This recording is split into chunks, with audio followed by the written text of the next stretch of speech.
I had this structure in my mind since the first day I thought about this film. I always knew that this film will be told this way. And at the beginning, I didn't even have an answer of why I wanted to tell this film this way. But with time, I understood more and more. Hello, my name is Michael Stütz and I'm the head of the Panorama section of the Berlin International Film Festival. And today I'm very, very happy to welcome the Egyptian director Ayten Amin. And she's the director of Souad, who's playing in Panorama this year. Hello. Hi. Wonderful to see you. Maybe first you can just briefly describe your films in a few brief sentences. It's a story about two sisters and the relationship to social media. And the infliction of social media on their life, because it causes a tragic incident to one of them, and it leads to the other one into a journey in search for answers.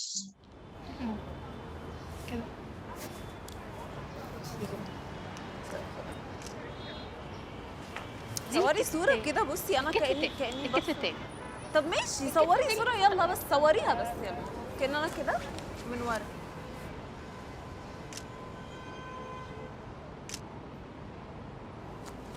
بصي انا هنا وريني. حلوه قوي. أيوة لا صوري واحدة تانية أحسن، يعني هاتي وشي فيها. أنا هوريها له من مش من قفايا. وريها لمين؟ مش هوريها لحد. وهي تقولي لأمك تقتلني جدا. انت شفايفي الكبيرة كده ليه؟ حطيه في بقك. اعملي كده طيب، اظبطيه. ربيت. والله شكله حلو قوي، صح؟ تعالي بقى نتصور.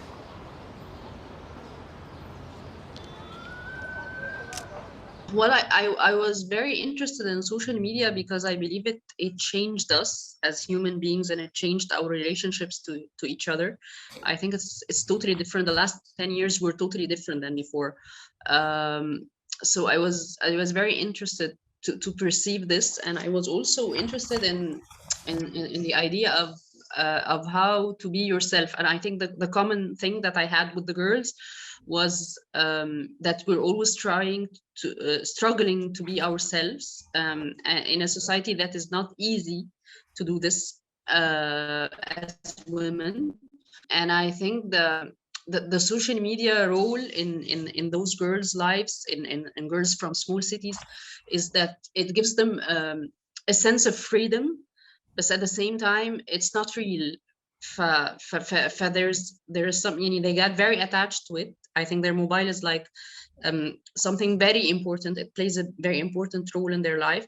But at the same time, it's like it's virtually, it's nothing real. So at the end of the day, I think it actually adds to the frustration and to the depression. Would you say it's very specific for young women in Egypt at the moment right now, and because of the whole situation that they are sort of find themselves in, you know, as we see in the family, there's a certain expectation from, you know, rather conservative family. I think they live in a rather small town and not in a big city. So there's, of course, also differences between rural and urban kind of spaces. And yes, I wanted to know the specifics there, if they're, for you, kind of important. Well, I think specifically that girls from small cities, of course it's universal, but at the same time I think it has it gains a lot of importance when you are in this type of society. And I think that our decision with me and my co-writer to set the film in a small city from the beginning was based on this, that the mobile and the social media becomes a character in the film. And at the same time, I had an issue that these girls or the people from those cities are not presented in cinema. They're not presented in our cinema. We always have the protagonists are always from Cairo, usually like 99%. Yeah. For me, having those girls presented and giving them a voice to be there was something very important for us when we were doing this film. That's why even when we were casting, we were looking for girls from cities outside of Cairo. And how did you cast? How did you find your leading actresses for the film? So you said you cast it out there. Were you looking for professional actors or non-professional actors? What kind of quality were you looking forward to? Well, I knew from the beginning that I wanted to work with non-professionals. And for a year when we were writing the first draft, we were doing casting and auditions, me and my co-writer, just to write. We were having girls who were very similar to the characters from small cities. And Mahmoud, my co-writer, actually is a kind of influencer on Twitter. So he has a lot of followers and he knew a lot of girls from small cities. And we met a number of them and we had even their interviews taped, and we had them improvise some scenes, and then we went back and started writing based on what we did.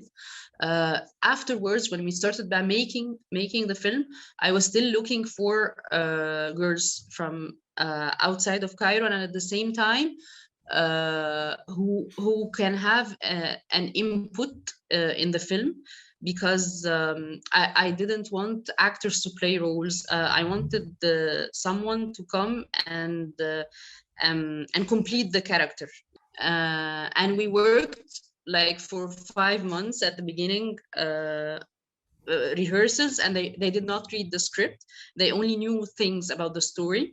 And we were, when we were doing the rehearsals, we were like improvising a lot, and a lot of the improvisations I went back to my co-writer and started writing them again in the script, and going back and forth between the rehearsals and between the writing. And at the same time, when we were shooting, we were doing this. Some scenes were not written at all, like the two girls in the balcony, or the girls when they're sitting together and laughing and making jokes. They were not written.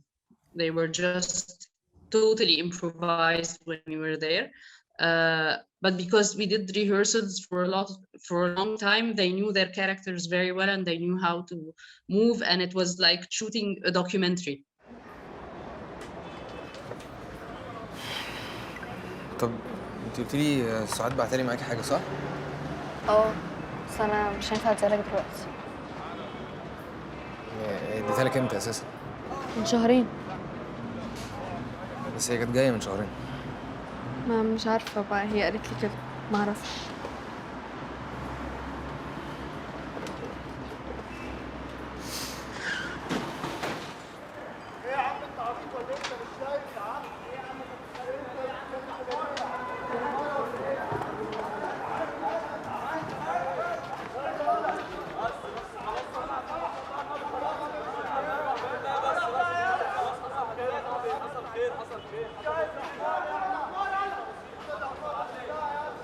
The whole film is shot with one lens, which is 35 millimeters.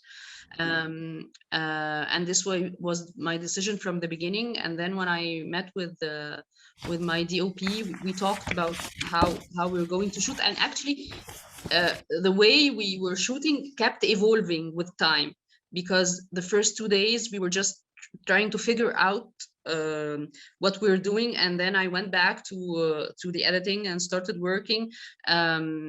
And then I knew what I needed for this style to work.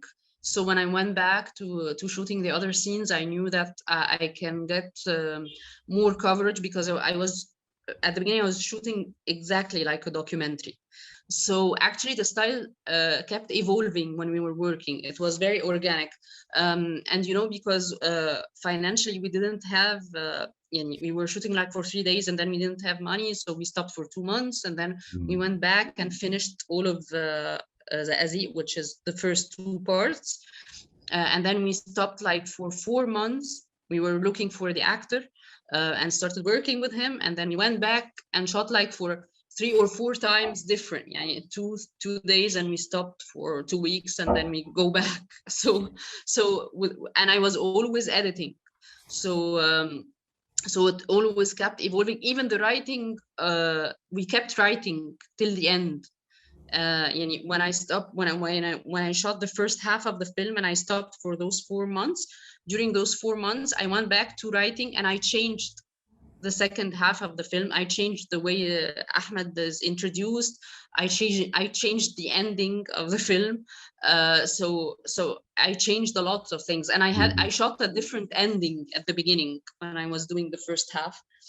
And then when I started to look at the material, I felt that this is not how I want to end this film. This is not the ending for this film. It was very organic all the time. Yes. Maybe you can tell us a little bit about the editing process. You already said you edited already in between shooting, but you collaborated also with someone on the editing process? From the first day we started working was that he could take shots or takes that were not working, what were actually like mistakes, which were mistakes on the shooting, and he could use them in the film. He saw the beauty of the mistakes and he started using them, and this is what I loved about Yani. He started just doing one scene, and in this scene he did this. It was on his own, and this is what I loved. And even though the scene was differently structured afterwards, but the way he thought of the material was what I loved, that he was always looking for the imperfections, and he saw the beauty and the magic of the imperfections. So this was really what I needed in this film. Last question, any new projects already lined up for you? I'm actually thinking of doing a TV series and maybe a comedy.